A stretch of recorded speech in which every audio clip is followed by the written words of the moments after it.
ሻሎም ሻሎም ሻሎም ቅዱሳን ብሩኻት ኣብ ኩሉ ዓለም ኮይንኩም ነዚ ፕሮግራም እዚ እትከታተልዎ ሎሚ እውን ከም ልሙድ መደብና ሒዝና ደበኽ ኢልና ኣለና እና ብሰላም ቀኒኹም ክትኮኑ ተስፋ ገብር በኣና ወገን ኩሉ ሰላም ኣሎ ኣብ ኮሜንት ረኣይኹም እቲ ሼር ትገብርዎ ዘለኹም ኩሉ ከዓ ተተባብዑና ዘለኹም ጎይታ ይባርኩም ክብለኩም ፈቱ እንዳቀፀልኩም ከይትርስዑ እንዳበልኩ ከምዚ ዮርዲ ሰላም Thank you داني شالوم بروخات كمي كنيهم دحن دقنيهم احنا السلام علينا سلام كتلو دمانا وترد صولتنا يو باركم تلمود كأني تتسبب يخو زي تود يسوس كريستوس تقال حكي تنايزل العالم هيوت هي زخانة نبار زخانة قال أملاك حزناون حجي نباكم مزينا لنا كتاتولونا عندكم مسحاتكم بركاتكم ثانك يو يوردي بار لومون كم تلمود تخطات زلو سكتنا وين قال أملاك يزلنا ربعي كفالينا حجون كمتي تعرستنا رأي يوحنس دلو 10:13 بدم تعلس كدان تونزيفو سمون قال أملاك يزبل قال إزي دلنا مالتينا قال أملاك هياون مسلة زخونة مالت حجون أبتا ربعي كفالينا تقصالت زلاتنا مالتي نايلومي اتقال نبعلو هيوت زحازه قال مخانو هنا لومون بقالو جينا خنبرهو مالتي قال املاخ هيوت زلو قال هيوت استسكمه قال امين قال قليل يكوننا ننغر دلنا انا اونجيل يوحنس معرف 17 كم زبل قال አሉ اتذهب كاني ኢየሱስ ክርስቶስ እዩ በዓሉ በቃሉ ዝዛረቦ ዘሎ اتذهب كاني ቃል ሀብክዎም ንሳቶም ውን ተቀበልዎ ኣነ ካባኻ ከም ዝመጻኹ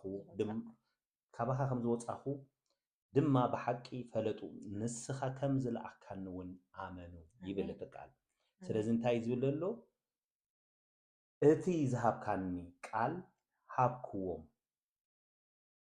ኢየሱስ ክርስቶስ ተዋህበ እንታይ ቃል ይተዋህቡ ካብቦ ቃል ተዋሂቡ ኢየሱስ ክርስቶስ ከምቲ ዝበልናይ ኣብ ወንጌል ዮሐንስ ከዓ ክንጅምር ከለና መጀመሪያ ቃል ዝነበረ ዝበልናዮ ዝተዋህቦ እንታይ ቃል እንጂ ቃል ኣምላክ ቀሊል ኣይኮነን ንሕና ቃል ክንዛረብ ከለና ህይወት ዝሓዘለ እዩ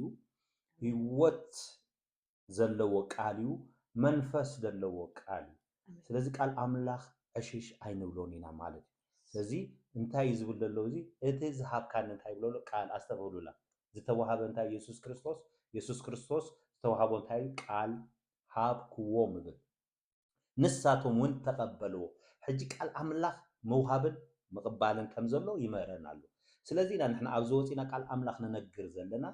ሰባት ክቅበሉ ዘለዎም ነናይ ነዚ ቃል ኣምላክ ህያው ዝኾነ መሰረትና ዝኾነ መንገድና ዝኾነ ህይወት ዝሓዘለ ዘለዓለማዊ ዝኾነ ቃል ማንም መፂ ክሽሮ ዘይክእል ማንም መፂ ከፍርሶ ዘይክእል ቃል ዝኾነ ከዓ ስጋ ዝለበሰ ኢየሱስ ክርስቶስ እዚ ቃል እዚ ኢና ሎሚ ውን ንነግረኩም ዘለና ስለዚ ኢሉ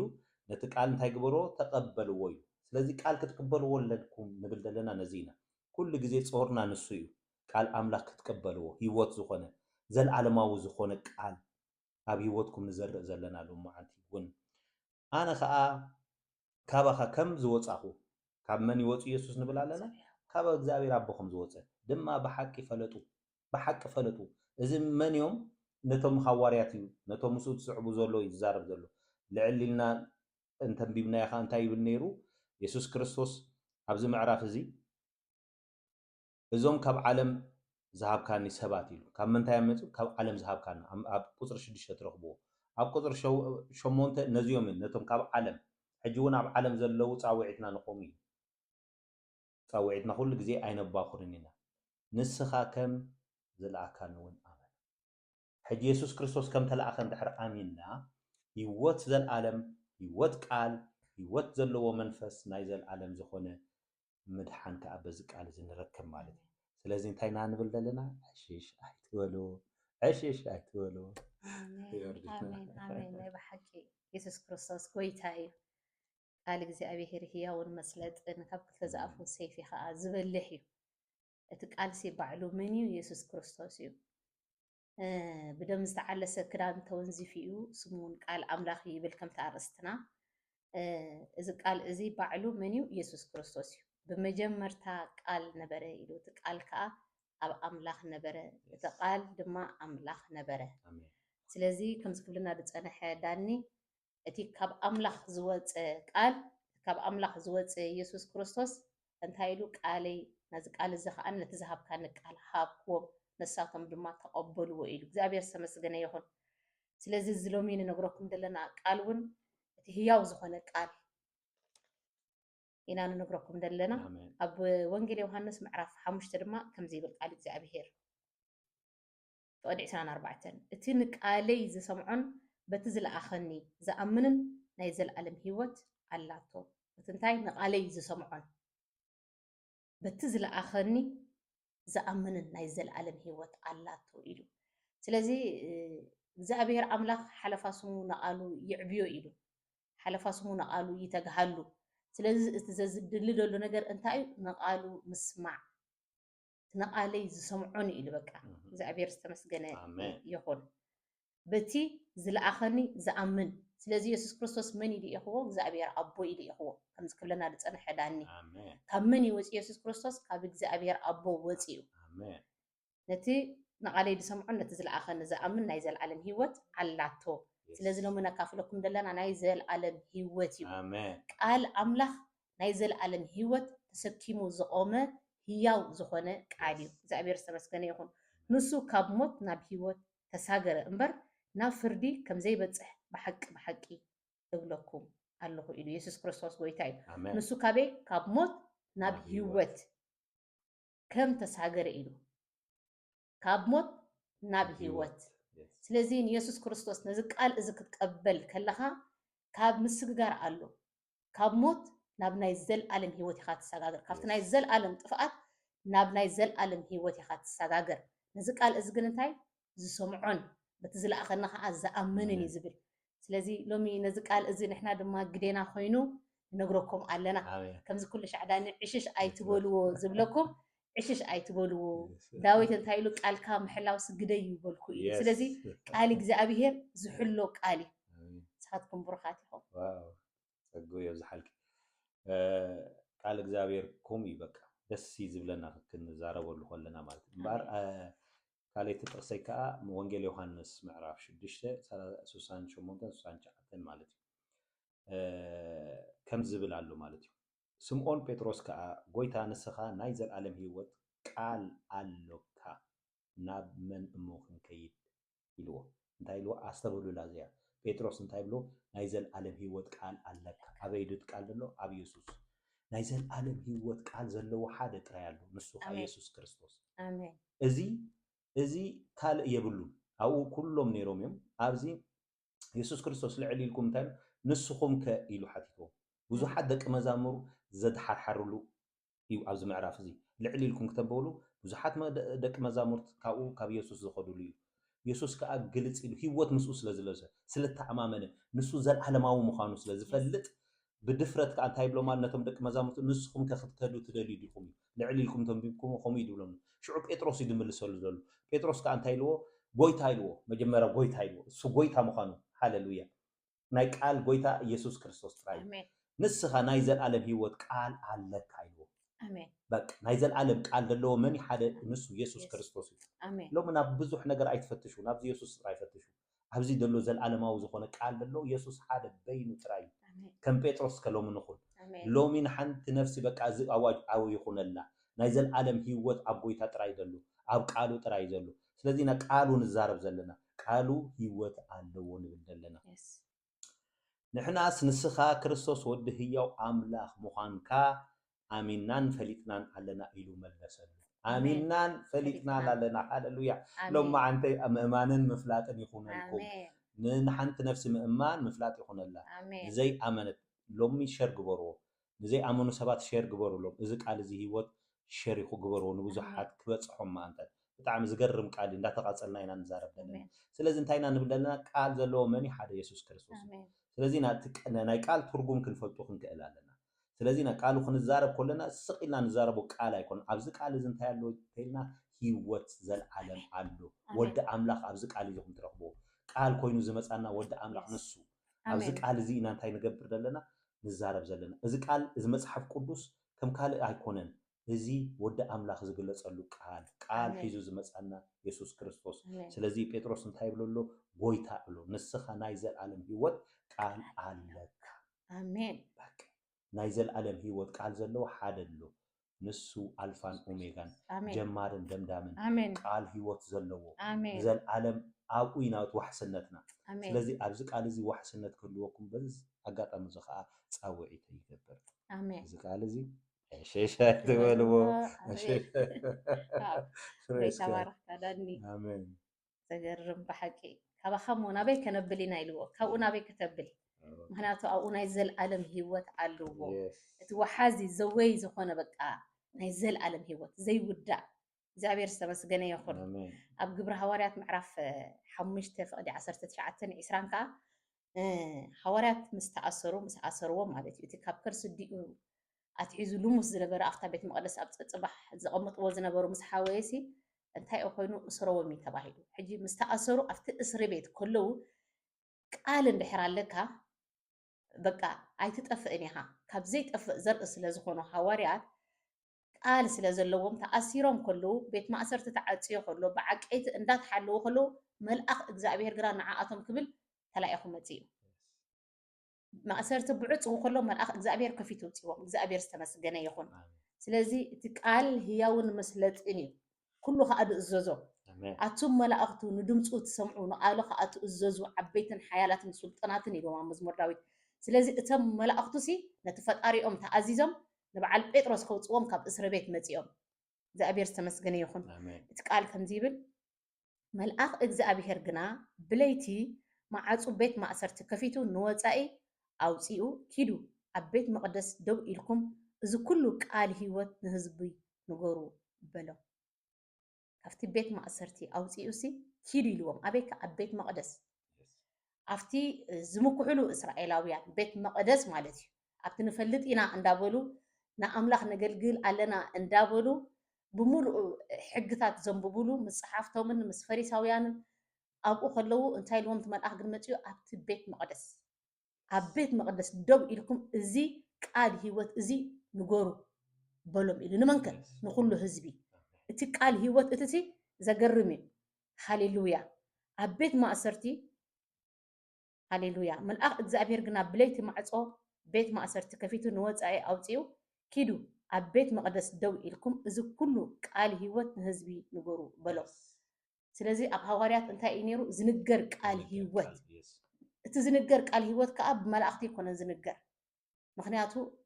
مدري ندك سبات هبكايوم سلازبل قالو اتيوم ملأختي انتي أنكو قبرو متيوم نبعال بيتروس كوصوم متيوم إذا قال هيوت إذا هزب نقروا ميلومو أبي كوينم أفت بيت مقدس كأب كوينم زابير استمسجني يخون مخنياتو أفت بيت مقدس إتي كل سب نأملاخ دلي إدمتز سلازي قال هيوت كمسمني دولو مس بيتروسن مس يوحنسن مس حوارياتن اتزنقر قال هيوت اتنايزر ألم قال هيوت اتنباري قال هيوت زنقر قال هيوت مس حواريا سلازي نبره إذا قال إزي نزي هزب نقر وتبايلو لمد ما نحنا قدنا خوينو عيجانا خوينو إذا نايزر ألم قال هيوت إذا نبار زخونه قال هيوت إذا برهان زخونه قال هيوت اتي برهان عالم زخونه مدحاني زخونه ناب أبو زقتونا قال لومي لنبركم علنا نزق قال إزي تقبلوه نزق قال إزي عشش أي تبلوه مخنياتو مريم عشش هاي بدتون مستنقر أتقالسي إني خو باريخا كم قال كا يخون اللي مسبلسي هذا أمنت نفسس انتي الواقع إجزابير برختيا كتأمنو خلقنا تقالسي بقى إجزابير يبعلو انتي بلكا بروخ بلكا سلازي نسخاتكم نزق قال إزي لما عنتي كتأمنو عشش كي تبلوه نحنا دما ننقر علينا صادكم برخات يخون آمين واو بيتا يبارك بتاع مزقرم قالاتي لما عنتي كل جزء يسوس إن قرمنا يزلو بار حنت قال كالاتني قداماي ملخت يوحنس حدا انتي يبل التي كاب مجمرتا زنبره نحنا سمعنا يلو انتايلو مجمرتا نيرو بحركة انت خوين تسميع لذين يسمع نجرينا نزارب دلنا جي تزارب له سمع خالو مالتي لو من احنا نزارب لنا سمعنا خالكم مالتي لازم تايل كام مجمرتا نحنا ون كام مجمرتا زنبره قالينا نغركم እቲ ቃል ህይወት ዝኾነ ቃል ሓይሊ ዘለዎ ቃል ህይወት ዝሓዘለ ቃል ንነግር ኣለና እንታይ ኸነይሩ ካብ መጀመርታ እቲ ካብ መጀመርታ ነበረ ንሕና ዝሰማዕናዮ እቲ ብዒንትና ዝረኣናዮ እቲ ዝጠመትናዮ ኣእዳውና እውን ዝረምሰስኦ ብዛዕባ እቲ ቃል ህይወት ይኹን ብዛዕባ መን እዩ ሕጂ ንዛረብ ዘለና ብዛዕባ እቲ ቃል ህይወት ዝኾነ ኢና ንዛረብ ዘለና ዝኾነ ኖርማል ቃል ኣይኮነን ሎማዓንቲ ብኖርማል ቃል ክትሪእዎልን እዚ ኩሉ ንነግረኩም ዘለና ቃል ኣምላኽ ቅድሚ ሕጂ ተሰበኸ ሕጂ እውን ድስበኽ ፅባሕ ድስበኽ እንታይ እዩ ህያው ኣሜን ህያው ኣሜን ኖርማል ቃል ኣይኮነን ኣሜን ስለዚ ኩሉ ግዜ ቃል ኣምላኽ ከምንታይ ከም ኖርማል ተሪእና ኖርማል ክኸውን እዚ ግን እንታይ ደለና እቲ ቃል ህይወት ሕጂ ህይወትና ፈውሲ ትረክብ ህይወትና ምንጋፍ ትረክብ ህይወትና መድሓን ትረክብ ህይወትና ናፍቲ ዝተባሃለላ ክትኣቱ ተኮይና እንታይ የድልየና ማለት እዩ እዚ ቃል ህይወት ኣብ ህይወትና ትለብስ ክትከል ንደሊ ማለት እዩ ስለዚ ቃል ኣምላኽ እንታይ ህይወት እዩ ዝህብ ናይ ምንታይ ህይወት ዘለኣለማዊ ህይወት ካልእ ዘለኣለም ክበልና ኣይክእልን ቃሉ ጥራይ ዘለኣለም ክበልና ንቃሉ ኣሜንን እወን እንተይልና ቃሉ ከዓ ዘለኣለማዊ እሱ እሙን ስለ ዝኾነ ቃል ኣምላኽ እሙን እዩ ኣሜን ከምኡ ኢሉ መፅሓፍ ቅዱስ ክዛረብ ከሎ ኩሉ ክሓልፍ እዩ ቃለይ ግን ኣይሓልፍን ሕጂ ዘይሓልፍ ነገር ኢና ንነገሩ ሕጂ ኩሉ ክሓልፍ እዩ እንተይልና ገንዘብ ይሓልፍ እዩ ሃብቲ ይሓልፍ እዩ ውላድ ይሓልፍ ኩሉ ዝሓልፍ እዩ ኣብዚ ዘይሓልፍ ነገር የለን ዘይሓልፍ ነገር የለን ድኽነት በልዎ ክሓልፍ እዩ ጭንቂ በልዎ ክሓልፍ እዩ ኩሉ ዝሓልፍ ነገር እዩ ኩሉ ዝሓልፍ ዘይሓልፍ ነገር ግን ሎሚ ኢና ንነግረኩም ኣለና ዘይሓልፍ ቃል ኢሉ ሃለ ቃለይ ግን ኢሉ ሃሌሉያ ካብ ቃለይ ሓንቲ እኳ ሕጂ ቃል ኣምላኽ ኢና ንነግር ዘለና ካብ ቃለይ ዝሓልፍ ሰማይን ምድርን ተጠቕሊሉ ክሓልፍ ይኽእል ኢሉ ሕጂ ሰማይን ምድርን ሕሰብዎ ሰማይን ምድርን ቃል ኣምላኽ ኢና ነግረኩም ካብ ቃለይ ዝሓልፍ ሰማይን ምድርን ተጠቕሊሉ እንተሓለፈ ይሓይሽ እዩ ሕጂ ኩሉ ይሕለፍ ብደፍዎ እንታይ ናብ ራድዩ ክብደት ድዩ ዘሎ ድዩ ጭንቅታት ድዩ ኩሉ ደሸግረና ደለ ይሕለፍ ዝሓልፍ ነገር እዩ ጭንቀት ድዩ ብብዙሕ ነገር ንሓልፎ ደለ ኩሉ ዝሓልፍ ነገር እዩ ዘይሓልፍ ነገር ሎሚ ንነግረኩም ኣለና ዘይሓልፍ ቃል ዝረምሰስናዮ ዘተተንከፈ ዝተጨበጠ ቃል ህይወት ዝኾነ ሎማዓንቲ ንዓኹም ነገር እዚ ቃል እዚ እንታይ ዕሽሽ ኣይትበልዎ ዕሽሽ ኣይትበልዎ ኣሜን ዋው ብሓቂ ናይ ዘለኣለም ህይወት ኣሜን ብሓቂ እቲ ዝተገለፀ ቃል ሃሌሉያ ተሰዊሩ ዘይተረፈ ኢየሱስ ክርስቶስ ተገሊፅ እዩ መፂ በቃ ብግብሪ ከዓኒ እቲ ኣቦ ዝለኣኾስ ኩሉ ገይሩ ንዓና ኣርኢና ዝተገለፀ እታ ዝተገለፀት ህይወት ኢሉ በቃ ሃዋርያ ዮሃንስ ከምዚ ክነግረና ዝፀንሐ ንዓኣስ ንነግረኩም ኣለና ኢሎ ምክንያቱ ዝጭበጥ እዩ ዝርአ እዩ ዝድህሰስ እዩ ዝሽተት እዩ ቃል እግዚኣብሔር ዝተሓዝ በቃ ስኢሉ ኣይኮነን ዝተሓዝ ዝርምሰስ ዝጭበጥ እዩ እግዚኣብሔር ዝተመስገነ ይኹን ስለዚ እዚ ቃል ህይወት እዚኦም ንዓና ገዲፎምልና ከይዶም ሃዋርያት ንውሉድ ወለዶ ከዓ ዝስባህ ቃል እዩ ምክንያቱ ዘለኣለማዊ ስለ ዝኾነ ዘለኣለማዊ ዘለኣለማዊ እዩ ዝውዳእ ኣይኮነን ሓደ መዓልቲ ተሰቢኹ ሓደ መፅሓፍ ኣንቢብካ በቃ ዓፂፍካ ኢኻ ተቐምጦ መፅሓፍ ቅዱስ ግዝጋዕ ሕጂ ዘይተዓፀፈ መፅሓፍ ማንም ክበፅሖ ዘይከኣለ መፅሓፍ እንድሕር ኣሎ ኮይኑ ቃል እግዚኣብሔር እዩ ንውሉድ ወለዶ ዝንገር ዝስባህ ቃል እግዚኣብሔር እዩ በቃ እዚ ቃል እዚ ንሕና ንሓልፍ ወለዶ ይትካእ ብኡ ይዛረብ ወለዶ ይትካእ ብኡ ይዛረብ እሱ ግን ኣይሓልፍን እዩ ህያው እዩ እግዚኣብሔር ዝተመስገነ ይኹን እዚ ቃል እዚ ከዓኒ ከም ቃል ኣምላኽ ሃዋርያ ጳውሎስ እንተ ተሰሎንቄስ ከምኡ ኢልዎም ሰብ ተሰሎንቄ እንታይ እዮም ነይሮም ደግ ሰባት እዮም ነይሮም እቲ ቃል ክንገር ከሎሲ በቃ ነቲ ቃል ከይዶም ኣብ ገዝኦም ዘስተንትንዎ ነዚ ቃላት ዝፍትሽዎ ዝምርምርዎ እዮም ነይሮም ስለዚ ዝምርምርዎ ስለዝነበሩ ነተን ጳውሎስ ዝተዛረበን ቃላሲ ናይ ሓቂ ምዃነን ከኣስ እንታይ ገይሮሞን ኣሚኖሞን ናይ ሓቂ ቃል ኣምላኽ ምዃኑ ፈሊጦሞ ስዒቦሞ ተቐቢሎሞ ኣሚኖሞ ከዓ ነቲ ቃል ምክንያቱ እንታይ ከም ቃል ሰብ ኣይተቐበልዎን ስለዚ ከም ቃል ኣምላኽ ክንቅበሎ ከለና እቲ ቃል ኣባና ይሓድር ምሳና ይነብር ኣባና ከዓ ህያው ኮይኑ ይዓይ ማለት እዩ እግዚኣብሔር ዝተመስገነ ይኹን ኣብ ቀዳማይ ተሰሎንቄ ዘሎ ቃል ሃሌሉያ እግዚኣብሔር ዝተመስገነ ይኹን ምዕራፍ 2 ማለት እዩ ካብ ፍቅዲ 13 ከምዚ ይብል እቲ ቃል ምእንቲ እውን ነቲ በኣና እተሰብከ ቃል ኣምላኽ ምስ ተቐበልኩሞ እሞ ንሱ ኣባኻትኩም እተኣምኑ ዘለኹም ዝዓይ ዘሎ ከምቲ ብሓቂ ኮይንዎ ዘሎ ቃል ኣምላኽ እምበር ከም ቃል ሰብ ስለ ዘይተቐበልኩሞ ከም ቃል ሰብ ኣይተቐበልዎን ከም ምንታይ ደኣ ተቐቢሎሞ ከም ቃል ኣምላኽ እቲ ጳውሎስ ዝሰብኮ ዝነበረ ቃልሲ ቃል ኣምላኽ ምዃኑስ እውን ኣሜንን ኢሎም ዝተቐበልዎ ሰብ ተሰሎንቄ ኣብ ኣታቶም እንታይ ኮይኑ እቲ ቃል ይዓይ ነይሩ ይጎይ ነይሩ ይገብር ነይሩ ስለዚ ቃል እግዚኣብሔር ዝሰርሕ ቃል እዩ ዝጎይ ቃል እዩ ዝዓይ ቃል እዩ ዝገብር ቃል እዩ እቲ ንኣምላኹ ዝፈልጥ ህዝብስ ኢሉ ትንቢት ዳንኤል ክገብርን ክተብዕን በቃ ይተብዕን ይገብርን ንኣምላኽ እንድሕር ንቃሉ ፈሊጥካዮሲ መጀመርታ ዝህበካ እንታይ እዩ በቲ ቃል ሓቂ ምስ ተወለድካስ ተባዕ ኢኻ ትኸውን ኣሜን ተባዓት እዩ ዝህበካ ተባዕ ሰብካ እንታይ ይገብር ማለት እዩ ግብሪ ኣለዎ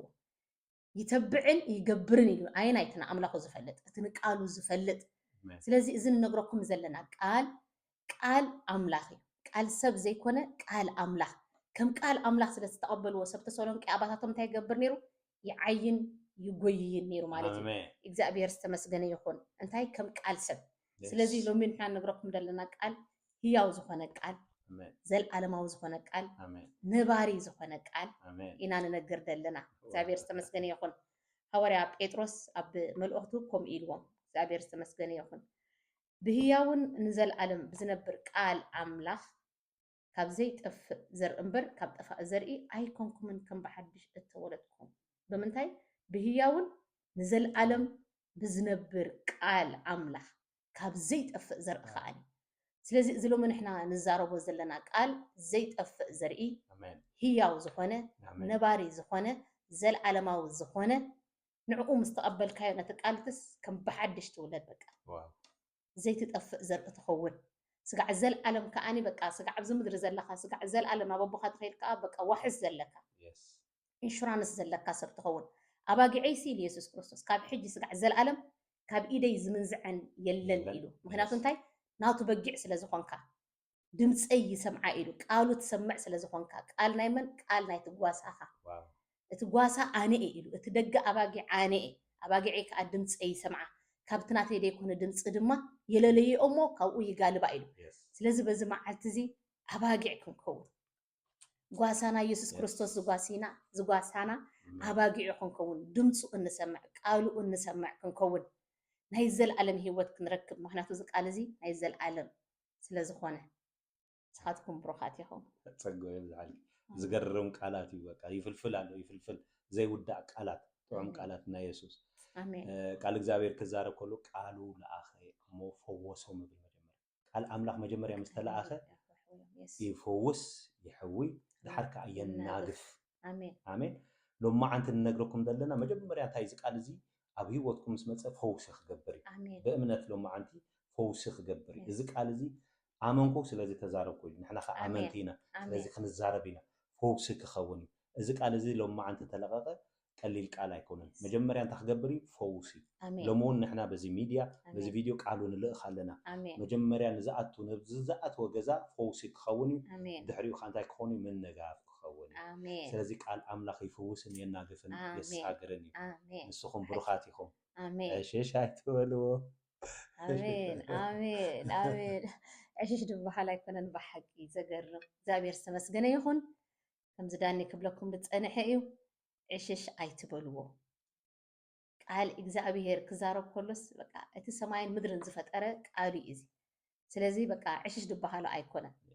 ክስማዕ ዝግብኦ ኢና ካልእ ከማን ክንሰምዕ ንውዕል ኣለና ኣይኮነን ንቃል ኣምላኽ ነቲ ፈጣሪና ዝኾነ እግዚኣብሔር ዝተመስገነ ይኹን ንሱ ክኣቱ ከሎ ሞት ይድወፅእ ከምዚ ዳኒ ክብሎ ዝፀንሐ ቃሉ ክኣቱ ከሎ ፈውሲ ይኸውን ካብ ጥፍኣት ጉድጓድ ከዓ እንታይ ይገብረካ የናግፈካ ካብ ሞት ናብ ሂወት የሰጋግረካ ኢየሱስ ክርስቶስ ኣብ ከተማና ይንከኣቱ ከሎሲ ሓንቲ መበለት ሰበይቲ ሓደ ወዲ ዘለዋካ ወዳ መይትዋሲ ካብታ ከተማ ንሶም ንክቐብሩ ብዙሕ ህዝቢ ናይታ ከተማ ከዓ ነታ ሰበይቲ ይስዕባ ነይሩ ብዙሕ ህዝቢ ነይርዋ እቲ ብዙሕ ህዝቢ ምሳኻ ዘጣቕዕ ደሎ ዝስዕበካ ደሎ ግን ሂወት ክበካ ኣይክእልን እዩ የባኸይዋ ጥራዮም ነይሮም እቲ ሂወት ዝህብ ኢየሱስ ክርስቶስ ግና ክኣቱ ከሎ ናብቲ ከተማ ንሪኦ ኢየሱስ ክርስቶስ ናብ ከተማ ናይን ክኣቱን እቲ ሬሳ ክወፅእን ፊት ንፊት እዮም ተራኺቦም ምስ ኢየሱስ ክርስቶስ ሃሌሉያ ምስቲ ቃል ምስቲ ወዲ ኣምላኽ ምስቲ ገንሸል ፊት ንፊት ምስ ተራኸቡስ ኢየሱስ ክርስቶስ ምስ ረኣያሲ ደንገፀላ ይብል ኢየሱስ ክርስቶስ ጎይታ እዩ እቲ ሓደ ዝድንግፅ እንኮ መን ኢየሱስ ክርስቶስ ጥራይ ካብ ኣቦ ካብ ኣዴ ካብ ሓዊ ካብ ሓፍቲ ካብ ዓርኪ ካብ ቀረባ ዘመድ እቲ ቡሉእ ዝኾነ በቃ ደንጋፂ ዝኾነ ሂወት ክበካ ዝኽእል ኢየሱስ ክርስቶስ እዩ ኢየሱስ ክርስቶስ ምስ ረኣያ ነዛ ሰበይትስ ደንገፀላ ኢሉ ከይዱ ነቲ ቃሬዛ ተንከዮ ጥራይ ዝብለት ቃል እግዚአብሔር ዝተመስገነ ይኹን አሜን ምስ ተንከዮስ እቶም ጼሮሞ ዝነበሩ ነትሬሳስ ደው በሉ ይብል ኢየሱስ ክርስቶስ ደው በሉ አይበሎምን ተንኪዎ ጥራይ በቃ እቲ ናቱ ምትንካይሲ ደው የብለካ በቃ አሜን ቀባሮ ከየም ከቀብሩ ከየም ዝኸዱ ነይሮም እቲ ምትንካይ ናይቲ ንጉስ ክብሪ እቲ ንጉሳዊ ዝኾነ ቃል እቲ ንጉስ ዝኾነ ኢየሱስ ክርስቶስ ምስ መፀግን ደው ኢሉ ደው ምስ ተንከዮምስ ደው ኢሉ ሞት ደው ኢሉ ናብ ቀብሪ ዝኸይድ ዝነበረ ቀባሪ ደው ኢሉ ኣታጎበስ ተንስእ ድብል ሽዑ ቃል ወፂ እግዚአብሔር ዝተመስገነ ይኹን አሜን እዚ ሎሚ ንነግረኩም ዘለና ቃል ዘተንስእ ቃል አሜን ህያው ዝገብር ቃል አሜን ካብ ድኻምካ ካብ ዘለኻዮ ነገር ዘተስእ ቃል Yes. ኣታጎበስ ተስእ ምስ በሎሲ እቲ ጎበዝ ተሲኡ ኮፍ በለ ይብል ከዓ ተሲኡ ኮፍ በለ ተዛረበ ድማ ይብል ስለዚ ቃል እግዚአብሔር ናባኻ ምስ መፀ እንታይ እዩ ዝገብረካ መጀመርታ ኮፍ እዩ ዘብለካ እንታይ ክትገብር ክትመሃር ቃሉ ክትሰምዕ እቲ ካባኻ ዘይውሰድ ግደ ኣብ ቃሉ ኮፍ ክትብል ብድሕሪኡ እንታይ ትገብር ትዛረብ Yes. እቲ ጎበዝ ተሲኡ ኮፍ በለ ብድሕሪኡ ከዓ ተዛረበ እዩ እግዚአብሔር ዝተመስገነ ይኹን ስለዚ እዚ ሎሚ ንነግረኩም ዘለና ቃል ህይወት ዘለዎ ቃል ዘዛረብ ቃል አሜን ንዝሞተ ህያው ገይሩሲ ዘዛርብ ቃል አሜን ነቶም ንቁፃት ዓፃፅምትሲ ቃል ኣውፃሎም ኢልዎ ንህዝቅኤል ኣብ ትንቢት ህዝቅኤል 37 ድሎ ዋው ነዞም ንቁፃት ዓፃፅምትሲ ቃል ኣውፃሎም ዝተባሃለስ ተነበየሎም ኢልዎ እግዚአብሔር Yes. ቃል ምስ ኣውፀሎም ሞይቶም ዝነበሩ እኮ እዮም ተቐቢፆም ዝነበሩ ዓፃፅምቲ ፋሒሎም ኣብቲ ለሰ ጎልጎል መሊኦም ዝነበሩሲ ቃል ምስ ወፀ ካብ ህዝቅኤል እንታይ ኮይኖም ህያዋን ኮይኖም Yes. ድሃይ ኮይኑ ፍንሕንሕ ኮይኑ ድምፂ ኮይኑ እግዚአብሔር ዝተመስገነ ይኹን አሜን ስለዚ እዘን ሎማዓንቲ ንነግረኩም ዘለና ቃላት ድሃይ ዘለዎ እዩ ድምፂ ዘለዎ እዩ ፍንሕንሕ ደብል እዩ ህይወት ዝህብ እዩ አሜን ዋው ንሳትኩም ብሩኻት ኢኹም ስኻትኩም ብሩኻት ኢኹም ናይ ሎሚ መደብና እዚኣ ተባሪኹም ክትኮኑ ተስፋ ይገብር ተባሪኹም ግን ከዓ ጎይታ ይባረኽ ሻሎም ሻሎም